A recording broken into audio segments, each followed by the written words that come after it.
นตกลิ้นพี่น้องฝนตกลิ้นบาดนี้คำว่าลิ้นแล้วเนาะตกตอนเข้ากลางคืนกระตกกลางลิ้นกระตกบาดนี้ตอนเข้ามากระตกตกตันทางค่อยว่าสิออกไปไถให้ไถนาสนอกบัดพอดีฝนตกตันทางบาดนี้ฝนตกลัดทางก็เลยโยกก่อนแล้วเนาะโยกก่อนแล้วพากันเบิ่งแสงฝนเบิ่งผ้าเบิ่งฝนบ้านเพื่อนนี่แหละโต๊ะคอยกันเงืดโต๊ะคอยสามขากระตั้งตากฝนอยู่เนาะหลายคนก็เห็นยังบ่วะเป็นเลยจอดบนแน่นเอาออกไปเฮ็ดด้ามผ้าเฮ้ยเสียงฝนเนาะน้ำที่ได้จักน้ำที่นี้ฝนนี่เนาะมันหักกันเริ่มตกมาตอนเข้านี่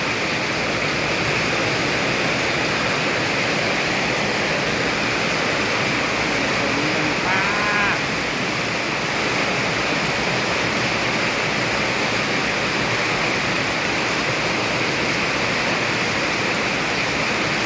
อันนี้ดูหลักบ้านโอ้ยผมนา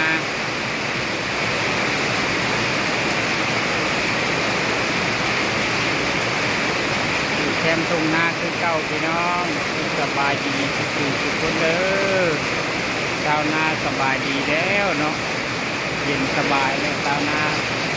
เอาดีใจกันทุกคนนะเจ้าเอามาดีใจด้วยกันแต่ว่ายังประทันได้ออกไปให้นาอยู่ฝนตกไปอยู่ที่แล้วอยู่ผมอยู่เงาสิแหละเนาะ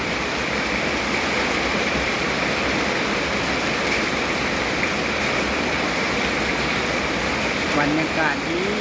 พี่น้องเอ้ยฝนตกแห้งดีใจชาวนาเราที่มีน้ำดำหน้าจะได้เร็วไวทันกับฟ้ากับฝนอันนาตะก้อนตรงตามมือกล้าคอยกระบัดแดดเนาะแดดลายกล้าบ้านแดดเมื่อนี้ดีใจแล้วดีใจน้ำทุกคนผู้มันกล้าแห่งเหี่ยวกับท่าน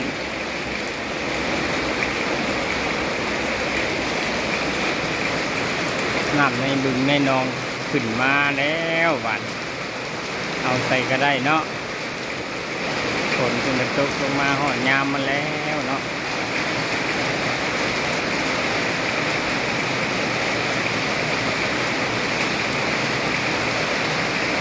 ท้องฟ้า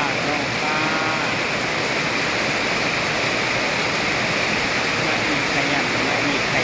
เจ้าเนาะขยันลงมาเทลงมา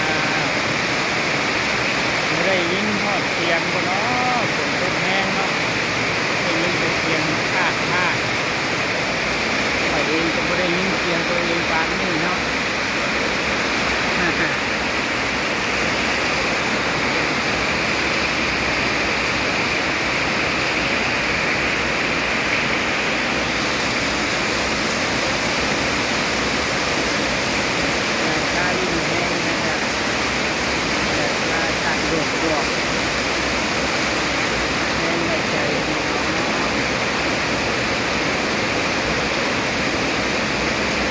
ชักตัวโน้นนึงก็จะมีดำหน้าโน้นเลยแหละบาทก็ยอมดำนี่เมื่อวานนี้แล้วมันหาโดนยันน้ำโมโหดท่านยอมดำนี่ยอมได้เป็นออกแล้วมันเป็นออกแล้วน้ำเป็นเพราะคนเข้าคนละพี่น้องเอ้ยสิไปรีวิวทงให้ทงนาดำแล้วมันจะเป็นยังไงจะได้ดำ2 เทื่อบ่ปีนี้ ตกจำนี่ครับคือจะเป็นอย่างนั้นเนาะเพราะว่าเมื่อวานนี่ก็ยังบ่ทันได้มี